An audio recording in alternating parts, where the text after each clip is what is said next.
Are you skeptical about health and nutrition claims? You should be. There is no single source of truth when it comes to nutrition. Most general practice physicians have little to no training on the subject. We're constantly being bombarded with conflicting new studies show type headlines from the media. Shysters and hustlers are promising amazing weight loss success if only you buy their product. And on social media, there are wars being waged over the healthiest way to eat. Primarily the keto and plant-based camps at this point in time. Those of us over 50 remember when we were told not to eat fat because, well, it would make us fat. And then along came Dr. Atkins, who told us, no, the villain isn't fat, it's carbs. Carbs are making us fat. And what about the poor egg? It's gone from being demonized as the culprit for raising our cholesterol to being a superfood. With all this noise, all this conflicting information, it's no wonder many of us are confused. And it's no wonder many of us are skeptical of current or past health advice. Our guest today is going to help us negotiate our way through the labyrinth of misinformation, myths, and downright nutrition lies.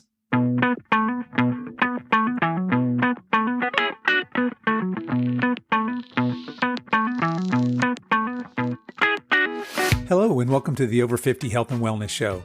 I'm your host, Kevin English. I'm a certified personal trainer and nutrition coach, and my mission is to help you get into the best shape of your life, no matter your age. We have a great show for you today. Dr. Robert Davis is here to help dispel some of the most common nutrition myths. But before we get to that, I want to let you know that all month long in November, I have open enrollment for my holiday accountability program. Now, I discussed this at length in the last episode of the Coach's Corner of this podcast, but the gist is this. The holidays are a tricky time for many of us. They're often emotionally charged, and there are usually tons of opportunities to overeat and overdrink. The idea of this program is to create a support community where we help hold one another accountable, and we can have an honest dialogue about our struggles as well as our wins. The program starts on November 1st and runs through December 31st, and I'll be with you every step of the way to support you with my best tips for staying on track and healthy during these festive times. So here's what you get if you decide to join. Number 1, an individual nutrition plan that is specific to you and your goals. This is not a cookie-cutter, one-size-fits-all diet plan, but rather a personalized nutrition plan that will give you guidance on what and how much you should eat daily based on your specific goals. For many of us, that will be weight maintenance, but it could be weight loss or muscle building, etc. Number 2, you get membership in a private Facebook community. This is where we'll meet and support one another. Along the way, I'll give my best tips on living a balanced, sane, and healthy lifestyle during these 2 months. We'll talk about strategies for maintaining nutrition, exercise tips, as well as stress control strategies. Number 3, we'll have live weekly support calls. Each week, we'll have a live Zoom call where we can all get together, ask questions, share challenges, and create that sense of community. If you can't attend any of the calls, we'll record them and make them available to view on demand afterwards. If this sounds like something you're interested in, here's the deal. The cost is nothing. Zero zip, nada, completely 100% free, no strings attached. All you need to do to enroll is send me an email at coach@silveredgefitness.com saying you're in, and that's it. So if you happen to be listening to this in October of 2021, shoot me an email and I'll get you enrolled. Okay, enough of that. Let's get on with today's show.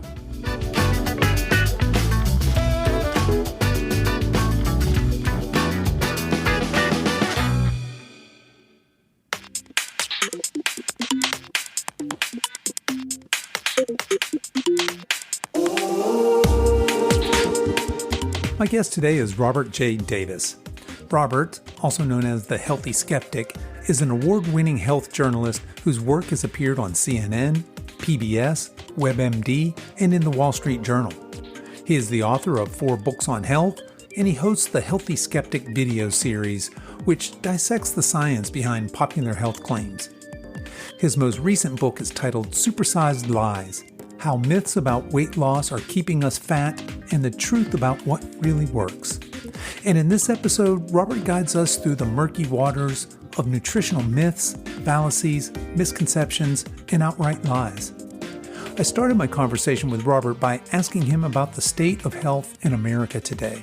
I mean, every statistic you look at certainly points in that direction that we have a lot of work to do. And this is a problem that's obviously been mounting for many, many years, decades, specifically with regard to obesity, the subject that I write about in this book. We know that, unfortunately, despite all the efforts, both individually and collectively, to tackle this problem, obesity is getting worse and worse and worse, not only among adults, but also kids. So we now have the majority of people in the United States are either overweight or obese. And there are obviously serious potential health consequences to that, everything from increased risk of diabetes and heart disease and cancer and a whole host of problems, not to mention decreased quality of life. So I think it's, sometimes people think of obesity or overweight as a cosmetic issue, but I don't view it that way. It's a health issue, and it's a health issue that really impedes the quality of life, and that's why it's so important for it to be addressed in the right way. Yeah, that's well spoken. I think that certainly we have to understand that as we are carrying the excess weight, there is some poor metabolic health that goes along with that, and it has these poor health outcomes that you just mentioned. Now, you had mentioned that obesity is a problem that the majority of us, I believe the statistic now is 70% of Americans are either overweight or obese. Is that about right? Yeah, that's about the latest statistic I've seen. Yeah, and this is in spite of all of our science and all of the hype around how to lose weight, all the diets, all the fad diets. Why then, in this time when there's so much information available, is this not getting better? It seems to be getting worse. Right. Well, it's obviously a very complex question, complex answer. I mean, just a few factors that I focus on and that I think are important is that, number one, I think money is a big issue, and money with regard to financial incentives for people following solutions and being told to follow solutions that are not only not working, but also making the problem worse. And so everything from diet pills to supposedly weight-friendly foods to even gym memberships. Obviously, I'm a big proponent of exercise, but we can talk about the extent to which exercise does or does not help with weight loss. So there are a number of things that people are being told to do, and even though there's not the scientific evidence there to support them, and they're continuing to be told these things, and the reason, again, is because of money, because the financial incentives, in many cases, align with the continuation of these myths, these misleading ideas, and there are profits to be made, and people being told, just keep doing this, just keep, with this diet, or just keep doing this, when in fact it's not working. Because again, if it's not working, people just keep paying money and keep trying it. So there are lots of folks making lots of money off of misleading ideas. So that's certainly one factor that I think plays a big role in the continual perpetuation of these misleading ideas. And when you say there's a lot of money, and money is a problem, I agree wholeheartedly with you, but we're not talking about thousands or millions. We're talking billions of dollars. Certainly the weight loss supplement industry, all of these people that are making money on different fad diets and things like that. There's a lot of money to be made there. And I think that these messages, some of these incorrect messages, are really getting amplified in our culture of 24/7 news cycle and social media. So a lot of these things that people are hearing that clearly aren't working, or we'd all be getting thinner, but people are getting richer somewhere along the line, but they're not getting thinner. Is that right? No, absolutely. And you're right about the figure being the billions. I mean, last year during COVID, the weight loss industry was estimated to be worth $60 billion. And it was even higher before COVID at 70 plus. So it's likely higher now. So we're talking enormous sums of money, as you say, billions, tens of billions of dollars that are being spent in this industry and are not obviously improving the problem and making it worse. And I think that you're right about the role of the news media. That's an important role here, where the news media, for their own reasons, perpetuate these ideas. After all, if you have a story that says eat fill in the blank avocados or chili peppers or apple cider vinegar, that story gets clicks, it gets eyeballs. So the media have an incentive to perpetuate these ideas. And certainly social media plays a huge role, because people are going to, amplify and talk about what they heard or what they think works for them or something they heard about. And so we end up with ideas that do not have scientific support for them to get repeated and reinforced through social media. So certainly that plays a role as well. Yeah, that's a good point. We live in a very much a instant gratification type society, and you can't blame the average consumer for reading something like, hey, take a tablespoon of apple cider vinegar a day and shed 10 pounds fast. Well, that sounds a whole lot better than eating, whole plant-based diet with lots of, strenuous exercise, or take this pill or drink this shake or join this program. So yeah, let's dig into some of that. Let's dig into some of these nutrition myths. So in your book, you spell out several of them right off the get-go. So let's start with this first one. You and I are of an age that we remember, and my audience certainly remembers, when fat was what made us fat. Fat was the villain. And now, fast forward to today, it seems like carb is the new hot villain. Oh, the carbs are making us fat. Who's the villain? Who's really making us fat? Well, the answer to that question is that there is no single villain. And that's the problem with a lot of these restrictive diets that point to one single villain, whether it's fat, whether it's carbs, whether it's sugar, whether it's gluten, whether it's beans, whether it's wheat, whatever it is, fill in the blank. And they're diets that name just about every villain imaginable. And it's in a way, it's understandable. It's an alluring idea that if you simply remove a particular food or category of foods, then you can lose weight. It's a simple solution. But the truth is that weight management is far more complicated than a single food or category of foods that we eat. And we see this in the studies, the head-to-head studies that have been done comparing, say, low-fat diets to low-carb diets. And what study after study after study shows is that these diets are pretty much come out the same, that people lose weight, whether it's a low-fat, low-carb diet or other diet. You lose weight in the short term, about the same amount, maybe a few or more pounds less depending on the diet. But over time, which is what matters, 6 months, a year, the outcomes are the same and people start regaining weight. And you see this in study after study that there's no clear winner when it comes to diets that ban particular villains. So you would think that alone would be enough evidence to say, okay, let's stop this focus on specific villains and let's start focusing on, as you alluded to earlier, the overall quality of our diets. But that hasn't happened because of the power of this idea that, well, let's just keep trying something else. Maybe there's another villain. If we cut that out, then that will be the solution. And unfortunately, we see the same results over and over and over, which is to say that over the long term, there's no clear advantage for any one of these diets. Yeah, so that's interesting. I think people might be surprised to hear that. Certainly, one of the things I get asked when people know that I do nutrition counseling, they're like, well, what about keto? Because that's what's hot right now. And so, well, what about it? What makes you think that that's the diet? Well, I have a friend, or I heard of someone who lost 20 pounds on a keto diet. And I said, well, okay, let's talk about that. But you're right. When we remove whole food categories, and anytime we simplify things, it seems like it just has this attraction to it. So if I can just say, hey, if I cut out sugar, I'll magically lose this weight. Or if I cut out, all of my carbs, I'll magically lose this weight. Maybe you will, maybe you won't. And to your point, what we're really looking for is long-term sustainability. We're looking at something that we're going to turn into our lifestyle, the way we eat, as opposed to a diet, something that we do until we lose these 10 pounds or these 20 pounds and then go back to what we were doing before. And lo and behold, 6-12 months later, we've gained all that weight back. So if it's not one single food group, if it's not the carbs, it's not the fat, it's not the sugar, it must be the calories then, right? There's the whole equation of calories in, calories out, calorie balance for weight loss. What about the calorie fallacy? Are too many calories making us fat? Well, certainly calories matter. And there's some people that say calories don't matter, and that's not what I say. Calories do matter. It's a matter, as you say, of energy balance. But what I like to say is calories count, but calorie counting doesn't work. So that is to say that, yes, you should keep an overall eye on the calories you take in. But too often when people start counting calories, what happens is they find that this doesn't work. Either it's frustrating and it's too hard to do and they give up, or they just find that in the end in the long run, it's not sustainable, just like other diets. So there are a number of reasons for this. One is that it's hard to do accurately because you see those big numbers at the top of the package at the nutrition label and you think, okay, this has, 132 calories. But the problem is those numbers are not exact.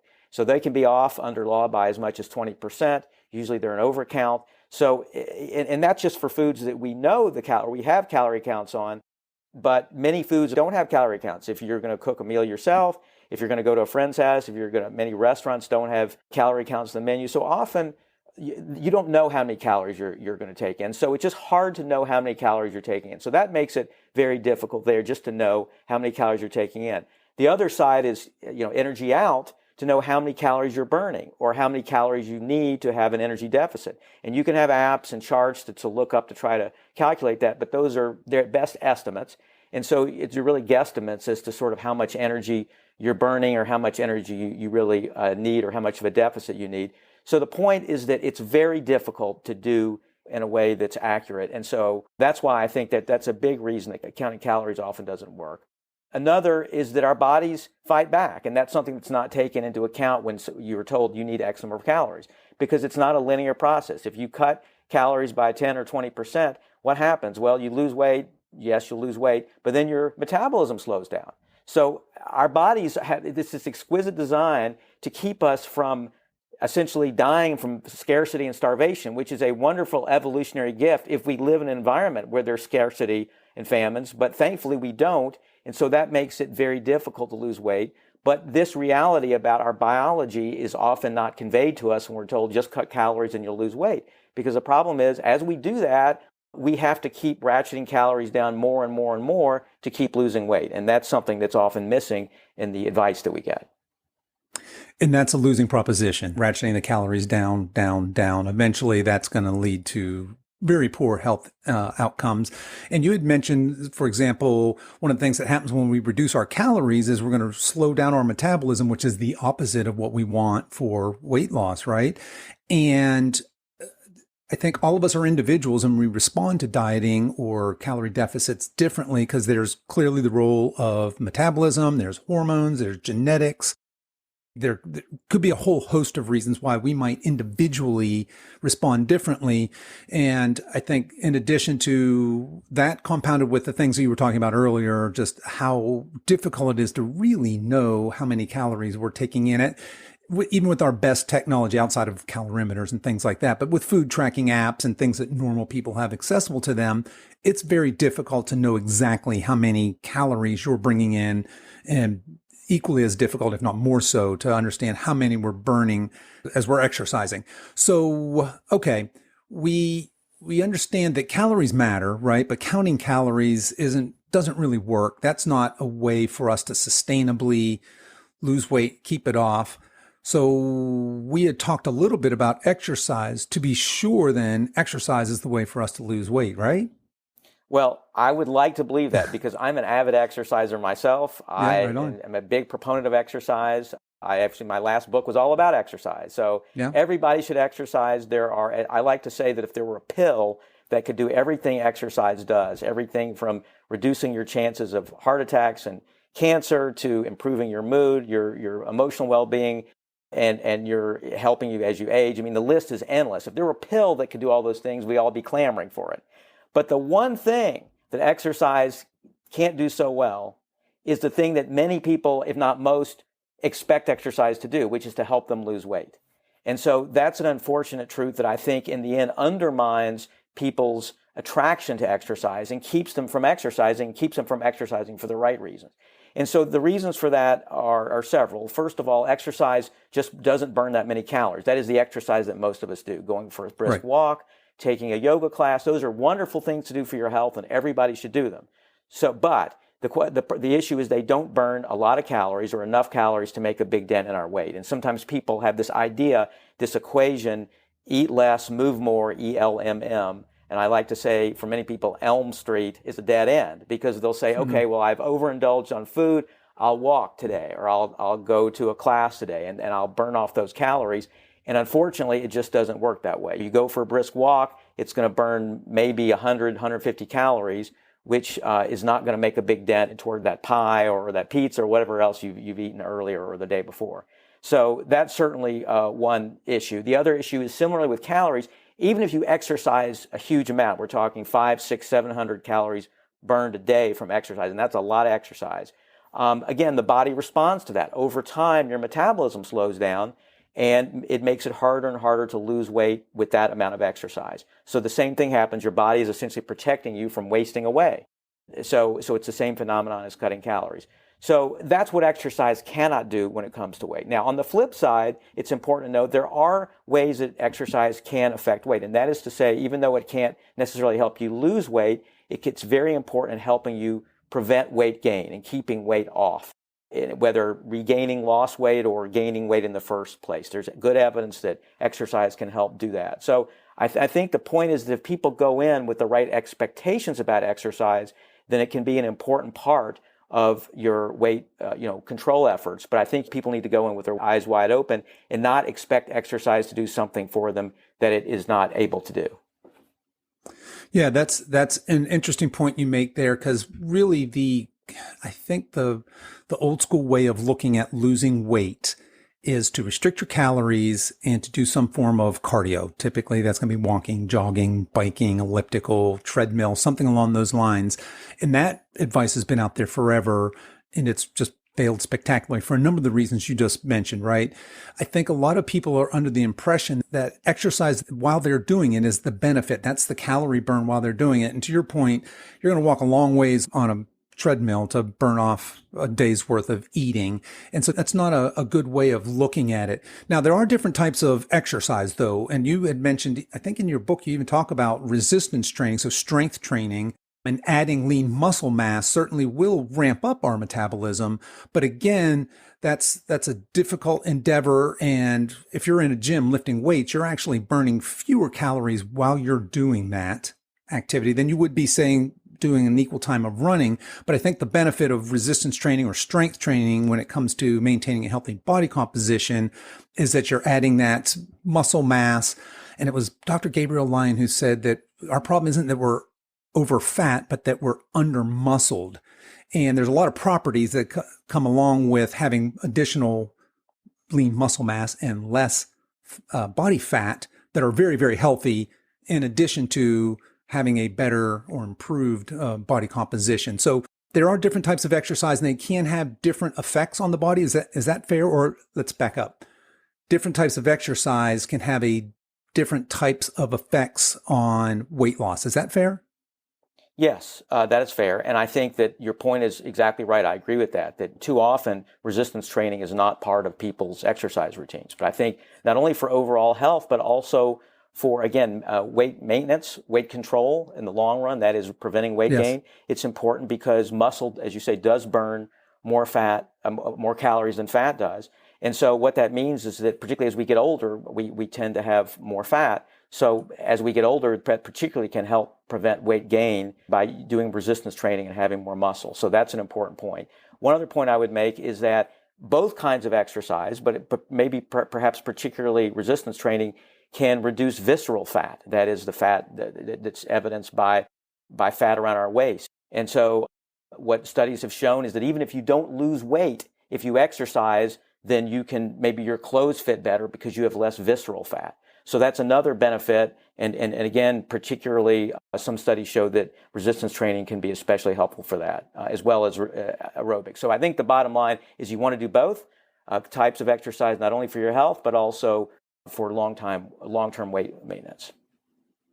Yeah, I agree wholeheartedly. That's very well spoken. And in addition, you alluded to this earlier, there's other benefits of exercise: decreased risk of heart disease, stroke, cancer, diabetes, dementia, aches and pains. So there's a lot of benefits of exercise. And while exercise, certainly reducing calories and jogging a lot is probably a poor prescription for long-term healthy weight loss, there's a multitude of benefits to both cardio and strength training. Love that.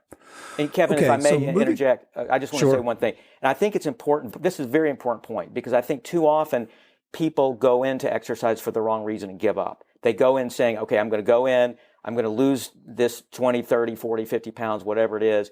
They either lose the weight and they quit exercising, or more often they don't lose the weight and they say, well, this isn't working and I give up. So I think the fact that exercise is portrayed as a weight loss strategy undermines our ability to enjoy all these benefits of exercise that you just mentioned. Everybody should be moving their body in some way, and the fact that exercise is tied to weight loss, I think, stops a lot of people from recognizing and appreciating and acting on this reality.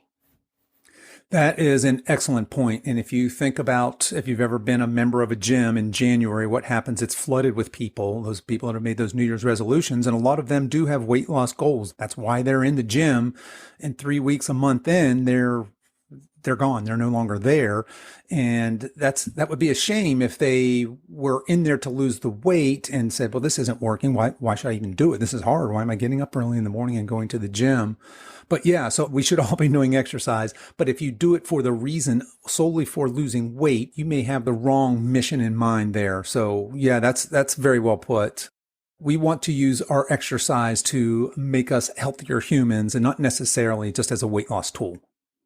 Yes. So let's move along. Your next one, and this is a hot topic right now. We had mentioned apple cider vinegar earlier, but there's dark chocolate and there's the resveratrol in red wine and there's acai berries and all the berries really. They're all superfoods. So let's talk about superfoods. Yeah, that's really, I see that as the flip side of the earlier discussion we had about villains. It's a similar proposition, which is to say that just as we can boil weight down to getting rid of villains, the superfood idea is that if we only eat certain foods, and as you mentioned a lot of them, whether it's apple cider vinegar or chili peppers or green tea, whatever it is, if we include that in our diet, that will help burn calories. It will help us lose weight. And often we hear these sort of sophisticated sounding scientific explanations. It burns fat. It results in changes in our metabolism, whatever it is. But in most cases, as I point out, these ideas come from the food manufacturers themselves. They have found that this is a very valuable tool for marketing their products, for getting people to buy their products by sponsoring research that shows in a test tube or in lab animals or something else, the food has some benefit when it comes to metabolism or fat burning or something else. And so therefore it's extrapolated from those studies that it's going to help people lose weight, even in most cases, there's little or no evidence that it's going to make any meaningful difference in their weight. And so what happens is these food manufacturers sponsor these studies. The studies come out, the press releases go out, the news media report, you see the headline, which is grossly simplified without all these caveats about who was studied or what was studied or how it was studied. And we see that food X, green tea, avocados, whatever it is, acai berries, will help you lose weight. And all the details are sort of missing or lost in translation. And so we go out and buy the foods, and that's exactly what the manufacturers want. But in the end, this doesn't make any difference. And the truth is, many of these foods are healthful foods that could and should be part of a healthful diet. Avocados are a good food. They have good fats. Green tea is a beneficial beverage, perhaps, in certain ways. But again, the problem is to say they're part of a healthful diet is different than saying they're superfoods with magical properties. 100%. And it kind of goes back to that wishful thinking. If I could just drink green tea every day and magically lose weight, I would do that, because how wonderful would that be? That's a pretty easy ask. I can incorporate that into my life, but sadly that doesn't pan out. There's not really a magic food. And superfoods, some foods are more nutrient dense than others, and we should be eating a lot of these foods, but not under the illusion that they're going to make us magically somehow lose weight. All right, so moving along to this one is really trending right now. Timing, fasting and meal timing, intermittent fasting. So I get this one a lot. What about intermittent fasting? Should I do intermittent fasting? So does intermittent fasting work for weight loss? Well, certainly a lot of people swear by it. And as you say, it's very popular now. And I know many people who say that it worked for them and that they feel better and they've lost weight. And so that's fine. I think that people, if it works for them, that's fine. And studies do show that intermittent fasting can result in weight loss. But the key point is that studies also show it results in no greater weight loss than restricted calorie. And again, we know the limitations of restricted calorie diet. So that is to say it can work, but again, there's nothing magical about it, even though it's often portrayed that way. There's nothing magical that it's better than regular diets. Now, some people may find that it's just if they restrict their eating to certain times of the day, then they're less tempted to eat, and so it works for them. But I know a lot of people, and I'm one of them, who would find it very, very difficult to go for long, long stretches of many, many hours without eating. And so what happens sometimes, I think, is that people will think, okay, this is the way to lose weight. I'm going to do this. They find they can't do it because it's impossible for them to go for 8, 10, 12, whatever, how many hours they have to go throughout the day without eating. And then they feel that they're failures. They failed another diet, that the problem is with them. And again, the problem is not with them, just it's not with them if they, quote, fail on any other diet. It's the problem is the diet. And so that's one concern I have about people sort of flocking to this because they're going to be disappointed and then blame themselves when it doesn't work. The second thing that's noteworthy about a intermittent fasting diet is that some research does show that it results in greater muscle loss, lean tissue loss, than a restricted calorie diet. And as we talked about earlier, trying to preserve muscle is paramount when it comes to weight loss. You don't want to lose muscle, you want to lose fat. And a diet that's going to result in greater muscle loss is not a good thing. So that's one concern that a number of people have, according to some research, after seeing some research about this particular approach. And certainly for those of us over 50, we want to hang on to all our muscle. And in fact, we want to build on that if we can. We don't want to necessarily lose weight. We want to lose body fat. We want to lose the fat and hang on to the muscle. And yeah, so fasting, not a magic bullet, not an end all be all. But again, I think it appeals to us because it's simple. Okay, well, if I just skip breakfast and don't eat until 11 o'clock, I can manage that, I suppose. And I think that as we look for these really easy solutions, sometimes we just get kind of drawn into them. And again, this message is just amplified. It's all over social media. You can't pick up a health and fitness, nutrition type magazine without some mention of fasting and intermittent fasting. Right. And one other thing I would add is we don't know over time whether it works over time. We know in the short run, the studies so far have been done over a year or so, but we don't know how does it work over 3, 4, 5 years or longer. How sustainable is it? And I suspect for most people it's not. But the other question is, does it work long term? And we don't have good data on that. Yeah, that's a good point. Fasting's been around for pretty much as long as people have been around. Once upon a time, it would have been forced upon us. And there are a lot of religious traditions that use fasting. So there's a spiritual and emotional reason we might fast. There's probably some cellular health associated with prolonged fasting, but this idea that skipping breakfast is going to magically make me leaner in the long term, we'll see about that. So far, maybe not so much. Your next myth, and this is another one of my favorites here, you call it bottled bunk. It's the supplement industry. To be sure, we can go to any health food store or like a GNC type market, and there are a ton of fat burners and all these different pills, powders, and potions that are going to magically help us lose this weight. Talk to us about the supplement industry. Can supplements work? Are they a good weight loss strategy? Well, again, I would like to believe they are because it's an alluring idea that you can go to the pharmacy or go to a health food store and get a supplement and take that, and it's going to help burn fat, help you lose weight. And obviously, again, people spend billions of dollars on these supplements in hopes that they'll make a difference. But the fact is that there's little evidence that any of them really can make a difference. And the problem is that as many people may know, the supplement industry is only loosely regulated. So that is to say, unlike pharmaceuticals, where the drug makers have to prove ahead of time that their drugs are safe and effective. And I know there's a lot of controversy about the studies and so forth with pharmaceuticals, but at least there's that standard in place where there have to be studies. There's no such requirement with regard to supplement makers. So that is to say, they can make claims as long as they word it a certain way to say that it helps with weight management. They don't have to prove their claims ahead of time. And the only way it can be taken off the market is if there's a lot of proof that it's actually harmful. And even then, there's a lot of legal maneuvering that has to be done on the part of the government to get these supplements off the market.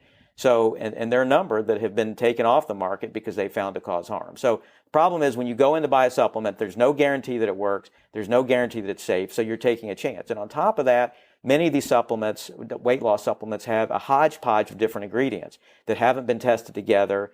So even if they've been tested individually and we know that they're safe and maybe have some effect, in many cases we don't know what happens when you put them together. So really you're taking a chance when you take these supplements. And I should say, I'm not anti-supplement. There are plenty of supplements in the market that have been shown to work. And so whether from fish oil to certain vitamins that may help with specific conditions and specific people. So, and there are plenty of honorable supplement sellers. But in the case of weight loss supplements, the vast majority, there's very little, if any, evidence, and there are indicators that some could cause harm. So I think that people are taking a chance when they turn to supplements to help them lose weight. Yeah, I agree. I mean, it's an unregulated industry, as you mentioned. It's kind of like the wild, wild west. And you see a lot of times the different manufacturers have their proprietary blends, and we're now mixing all of these things together that haven't necessarily been tested together, and how might one affect the other in your body is you're taking your chances there. But again, that allure of taking that pill or drinking that shake that's magically going to melt fat away, it just doesn't deliver. It's not happening. Right, It's and a myth. this idea has Yeah. been around. I talk about since the 19th century. You had doctors that were giving people seaweed and other things as early as the 1800s, the form of some kind of medications. You see all kinds of medications I talk about 100 years ago that were advertised through the mail, and that people would send off for things that were often, snake oil and with a lot of alcohol in them, whatever the case may be, that didn't work. But so we see a long history of this. So the idea that you take some kind of pill, you take some kind of supplement that's going to help you lose weight. It's a long-standing idea. And unfortunately, time after time after time, with regard to supplements, we've seen disappointing results. Whatever the supplement is, that it just doesn't live up to all the hype. Yeah, that's a good point. There are some great supplements out there, but it just seems like in the fat burning world, that's yet to prove itself. But apparently that's been around for a while, that desire for us to melt those pounds away by just drinking a potion or taking a pill. Okay, so from here, you're going to go on in your book. I think the chapter is called Unreal Ideal. And you're talking about this kind of obsession we've spent the last 30 minutes here talking about myths around weight loss. We know that 70% of people are overweight or obese. So we're clearly obsessing over this. Talk to us a little bit about our obsession with weighing ourselves. Talk maybe a little bit about BMI and the history of that and how maybe we use that and body fat measurement, etc. You want to talk a little bit about that? Sure. Well, BMI, body mass index, is the standard, the yardstick that's used most often to determine if somebody's overweight, if they have too much body fat, if they have too little body fat, or they're, quote, normal. And it's used because it's simple. It just takes height and weight into account, so it's simple to calculate. Now, the problem is it's too simple. It doesn't take into account all kinds of other variables, including gender, including age, including your bone structure, including race. So all kinds of things can make it inaccurate. And so studies do show that very often it will label people as obese who are not at greater metabolic risk of being fat. And at the same time, it will label people as normal who are at increased metabolic risk. So you might think of them as skinny fat, so that it's not a great tool for assessing risk of disease due to body fatness. But it's a tool, and I won't go into too much depth on the history here. We could talk the whole time about that because it's really fascinating. But it's a tool, that goes back hundreds of years, that was originally designed to describe populations, sort of for that purpose. It was never intended, and it wasn't a doctor even who invented it. It was a statistician to sort of describe weight distributions in populations. But it's been turned in recent years into a tool essentially for assessing individuals, which it was never intended to be. Now, the question is, why do we keep using it? I think the reason is just because it's simple. And there are not any great alternatives, so it's sort of the default. One alternative we hear about is waist circumference. So sometimes you see that men should have no greater than 40 inches waist, and women 35 inches, non-pregnant women that is.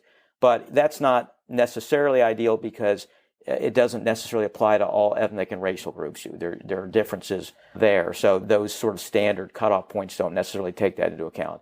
But at least some studies show that that's a better measure when it comes to actually predicting disease risk as opposed to BMI. So the problem, though, is that we don't have a great way that's easily accessible. Now, obviously, there are other ways. There's underwater body weighing, and there's other things that people can do to assess their body fat, but those are expensive and not necessarily always easy to be done. So so we continue to have this challenge of having a way of assessing body fatness that's easy to do, that's inexpensive. And so we're left with BMI. And I think the bottom line is here, if people are told you have a high BMI, I think it's good to sort of investigate further, to look at other variables just besides BMI, to look at your cholesterol, to look at your blood pressure, to look at your blood sugar, to look at other metabolic parameters to assess what really your risk is when it comes to your weight. Because I think it can't, to just look at BMI out of context without regard to these other indicators, it can be a problem.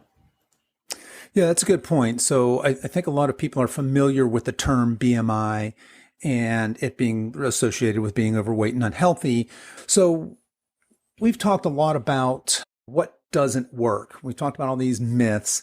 Let's talk about what does work. What do we need to do in order to have this sustainable, healthy body? Well, I think the most important thing is to focus on the overall quality of your diet. And it's the same advice that we hear when it comes to just optimizing our health.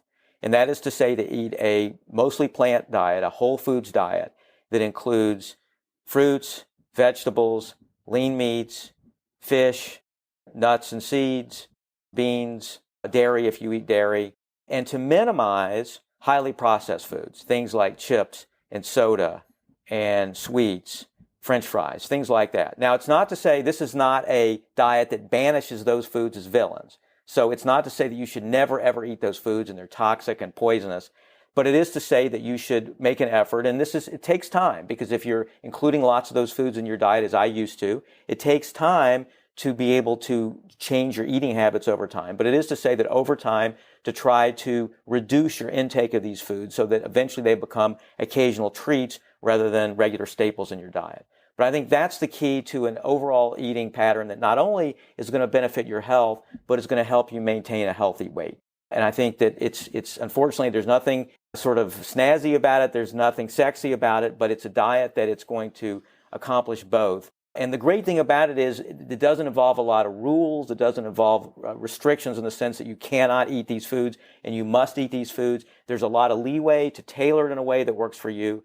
So the harder part is you have to figure out through trial and error which of these foods you like and which of these foods are going to fill you up and make you feel good.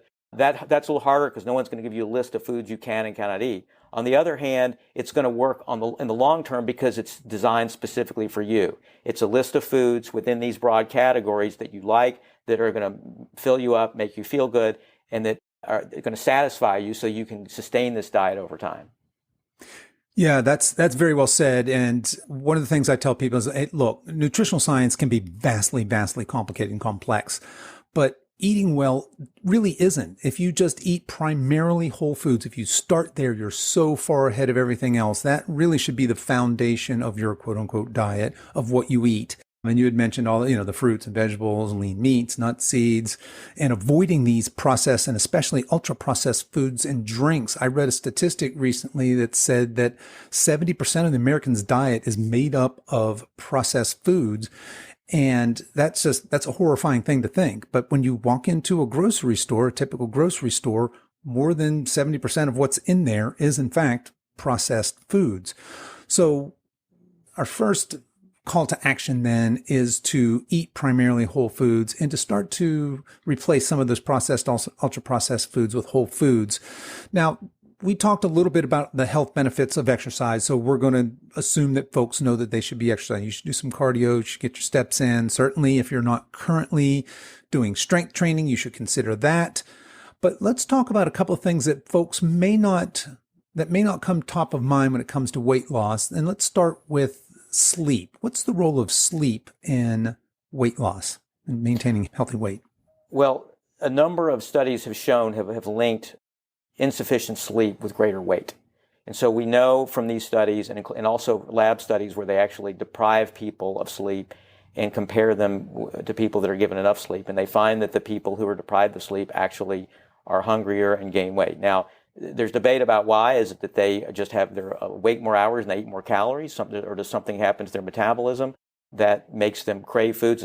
Something happen perhaps in their brain when they're deprived of sleep that changes their appetites. But whatever the case, we know from these studies that getting too little sleep, we're talking fewer than 7 hours of sleep a night typically, can have a negative effect when it comes to your weight. So I think that's an important part of a strategy to have successful weight control, is to try to get enough sleep, and which many of us don't do because of our busy lives and distractions and staying up late, scrolling through Facebook and all the rest, that we don't get enough sleep. But I think that's something that is very important to think about, not only for our weight, but also our health, because we know a number of studies show that insufficient sleep can also have a number of harmful effects when it comes to our health. So the studies, I think, are strong enough to say that this is an important component that we should incorporate into a weight management strategy. 100%. Yeah. So there's a positive correlation between getting that full night's sleep and healthy body type, as well as a number of other healthy indicators there. And while we want to be careful about inferring causality here, clearly there's a number of things that happen biologically when we get enough sleep. And some of those could be those hunger regulating hormones. When we don't get enough sleep, it seems like we may be a little bit off balance there. But the other thing that I think goes hand in hand with sleep is stress. And in our society today, we have a lot of stress. Now, stress used to be, once upon a time, evolutionarily speaking, was a wonderful thing, right? When the neighboring warring village came over, or a saber-toothed tiger came around the corner, we would have had this tremendous biological response, dumping all this cortisol and spiking our blood glucose, and we'd have been ready to fight or flight. And today we get that exact same biological response from somebody cutting us off in traffic, from a coworker saying something nasty at work, or from a partner being mean to us, or all these different things, right? So we are under this constant barrage of stress. How might that affect our body weight? Well, you're right. And you mentioned cortisol. That's the stress hormone, or one of the stress hormones that's released when we're under stress. And so there's evidence that release of cortisol can actually increase in fat and the accumulation of fat around our waist and other places in our body. So, and there's other evidence that stress can result in greater weight. So the evidence, again, as you referred to earlier, that it's observational, we don't necessarily can't say with certainty there's cause and effect. But again, I think there's enough circumstantial evidence to suggest that stress that's not managed, and again, we all have stress. You can't say to people don't have stress. That's unrealistic, because living produces stress. But the question is, what do you do, what steps you take to manage that stress? And so I think that it's reasonable to say that taking steps to manage stress, whether it's doing controlled breathing or yoga or meditation, taking time to listen to music, going out in nature for a walk, whatever it is that works for you to help control your stress, that again is something that can be helpful when it comes to weight management. And again, we can't say we know with certainty there's causality here and that will be true of every single person, but I think there are other reasons to do those things as well with regard to our overall health, and there's no reason not to include them in a weight control strategy as well. Yeah, so we'll say our sleep and our stress management and even exercise will lump into that. Look, even if it's not directly causing weight loss, there's a number of reasons why we might do those things. Now, we referred to this a little bit earlier, but what about monitoring and tracking? Do you recommend that people, there's the MyFitnessPal, there's a ton of these different apps. Do you recommend people to do food journaling? What are your thoughts on kind of this self-regulating monitoring thing? Is that a healthy way for us to maintain healthy weight long-term? Well, let's talk first about monitoring your weight. Okay, so I think that there are a number of studies that show that regularly weighing yourself, whether it's every day or every week, but doing it fairly frequently on a regular basis, does result in better weight control. There are a number, as I say, a lot of research that points in that direction. Now that comes with a caveat, though, because this isn't the right strategy for everybody. There are plenty of people that it backfires, and they find that they become obsessed with their weight. And it creates all kinds of psychological and emotional distress. And maybe it is that if they're weighing themselves every day, they become too obsessed over losing, a fraction of a pound, when it has nothing to do really with what they did or didn't do or their weight. It has to do with maybe changes in water weight or changes in hormone levels, because our weight naturally fluctuates every day. So the point here is that if that works for you to help you stay on track, to help you maybe notice problems that are happening and take action, or to feel positive reinforcement if you're doing well, that's great. Weigh yourself every day, every week. But on the other hand, if you find that it causes stress or it causes issues for you emotionally, then spend less time on the scale. So I think it's a highly individual thing as to whether it's a good idea to weigh yourself. But the other thing that I think is something good for everyone to do, there's less controversy about this, and that is to track your food, to track what you eat, and to keep a food diary. And it's not just tracking what you eat, it's tracking how much you ate, where you ate it, where you were when you were eating, whether you were in the car, whether you were with friends, or whether you were alone in front of the TV, and then how you felt. How did you feel when you were eating it? How did you feel after you ate? And all these things I think are important to incorporate in a food diary. And I think that, and this may sound overwhelming, but I think you can do it throughout the day. Just what I suggest is just jot things down on your phone, and then later you can transfer it into there are apps that let you record this, or if you don't, you can put it on your computer, or if you don't want to do it that way, you can just write it down in a notebook. Whatever it is, it's just to record these various observations about what you ate, when you ate it, how you felt, and so forth. And then spend time looking at the trends, because the reason to do this is that you can get greater insight into your eating habits and your lifestyle and how it's affecting what you're eating. Because often, we eat in ways we're not aware of. It may be that, when you're stressed out, you go through the drive-through more often, or maybe, when you're in the car in a hurry, you eat faster or you eat more food or than when you are not in the car. Or maybe when you're alone, you eat more or you eat less. The point is that a lot of these things I know I'm not aware of unless I write it down. And so I think the point is that we write it down, then we can take actions accordingly to address issues that we identify. And I think it's important that people be honest. A lot of times people say, well, or they think, I don't want to record this because I'm ashamed of that I ate this entire pint of ice cream. But it's not about shame. It's not about feeling bad. It's not about anything like that. It's about getting an accurate assessment of what you're doing, so then you can take action and see, okay, where am I doing things that are okay, and where do I need to try to change what I'm doing? And I think it's to create a record so that we can take steps that are going to make a difference for us. Yeah, create a record and find those trends. And we eat for a lot of reasons, right? We're very complicated creatures, us humans, and we eat obviously when we're hungry, but we eat in emotional states as well. We eat when we're stressed, and we eat when we're anxious. We eat for celebrations, for out of joy. So there's a lot of reasons that we eat. And recording those emotions along with what and how much you ate be a great way for you to look at patterns and to identify that, because you might not in the moment, you might not realize what's happening. You also mentioned that you might not want to write down that you tore through that entire pint of ice cream.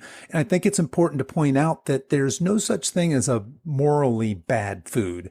There's certainly foods that don't serve you nutritionally as much as other foods, but they're really, when we say there are good foods and bad foods, I think we need to be careful there, because it's like we're making a moral judgment on some of these foods. Yes, some foods are going to support your metabolic health better than others, but there's a time and a place for all of these different foods, right? Whether that's for you want to have wine in the evening when you're relaxing with some friends, or you want to have ice cream and cake at a party. On the weekends, you're at a sporting event, you want to have a hot dog. There's nothing wrong, nothing morally wrong with any of those things. And I think that journaling that, keeping some kind of a food journal along with what you eat and kind of why, right? So kind of writing down some of those emotions, or was I distracted? Was I attentive while I was eating? Was I eating with my family, eating alone, standing up? I think that can be very, very insightful. I imagine that would be very insightful for folks. So there's our challenge for you folks. If you're not already doing some kind of food journaling, certainly consider that. All right, Robert, as we're wrapping up here, one of the things I wanted to bring to your attention and get your thoughts on, we constantly are bombarded with headlines that read new study finds, fill in the blank. And no more so than for nutritional things, right? New study finds grapefruit makes you lose weight by eating one a day. What can we look out for the next time we read that? We're getting ready to click on that new study finds, fill in the blank. What should we be aware of when we see those kinds of clickbaity headlines? Yeah, that's a great question. I think that number one is we need to look for the details of the study, which too often, I would say, are not included in such news stories. First of all, a very basic study, were they studying human beings? Because often you'll see, grapefruit helps you lose weight, and the you are animals, or the you is in a test tube. The subjects weren't even human beings. So that's question number one. And if you find that the subjects were not human beings, then that right there tells you that the study is preliminary, and we can't really draw any firm conclusions about how it applies to us as people.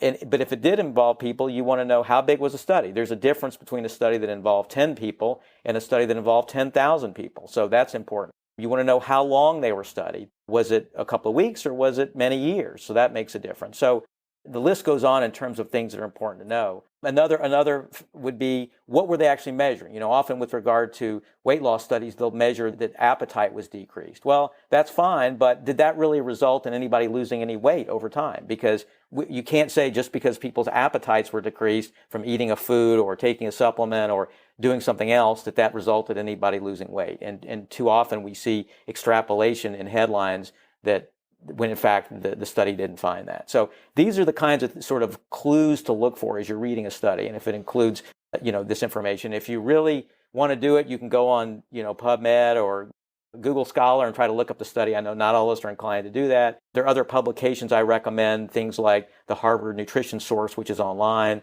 or Center for Science and the Public Interest has a newsletter called Nutrition Action. They're very good about looking at the evidence in depth and helping you understand. So the point is that you need to look at the details of the study. But number two, even if it's a great study that involved a lot of people, no single study is definitive. So you don't want to base what you do on one study. You want to look at what scientists call the totality of the evidence. That is, taking all the studies together. Something I try to do in my work, that I've tried to do in this book, to look at the evidence as a whole, because one study, even if it's a great study, is not definitive. Science is about sort of reaching a process through a number of different studies and trying to get to some consensus from the totality of the evidence. So I think we need to generally, my advice generally be to ignore headlines like that and not to let them influence your behavior, and to look more to things like the sources I described that are going to be more comprehensive in their analysis of the evidence. So next time we see that headline says top 10 foods for instant weight loss, we should proceed with caution. I agree wholeheartedly. Yeah. But those kinds of headlines, they get the clicks, and that's why they do it. Okay. So Robert, what's next for you? What's on the horizon? Well, I'm going to continue trying to spread the word, which I have been my whole career, about healthy lifestyle and what works and what doesn't. And, I've tried to take my training that I have in public health and epidemiology, sort through the research, and help people cut through all the confusion, all the hype. Because, I like to tell people there is so much we can do to promote our own health and to help ourselves live healthier and better lives. But we have to know what's going to work. And we have to know what to ignore that is not going to work. It's going to waste our time and our money and perhaps cause harm. And so what I continue to try to do is to help people make better decisions for themselves. I'm not here to tell people what to do. People need to make their own decisions, but at least lead people to information that's credible and to help them do a better job of sorting through all the stuff that's out there. That's fantastic. And my hat's off to you for doing that work. We need an army of people like you to help us wade through all of this, because there's just so much misinformation. And for the layman, that dense scientific journals, it's not reasonable for somebody to read through one of these really scholarly studies. So thank you for doing the work that you do. How can people connect with you and learn more? Well, they can go to my website, healthyskeptic.com, and learn more about this book and the Supersized Lies, as well as the other books I've written. I also have a number of videos, so I invite people to come check out the videos. They cover a lot of the topics we've talked about today, short videos that sort of look at health claims, look at the science behind them, and sort of tell people what's true, what's false, and what's half true. Yeah, and it's a great set of videos up there, folks. Make sure you check those out. Again, that's healthyskeptic.com. The book is out now. It's just been released. It's Supersized Lies, How Myths About Weight Loss Are Keeping Us Fat, and the Truth About What Really Works. Robert, I want to thank you so much for coming on the show today and sharing all your wisdom and your knowledge with us. I encourage you to keep up the great work, and I wish you all the best in all your future endeavors. Thank you, Kevin. It's been a great pleasure.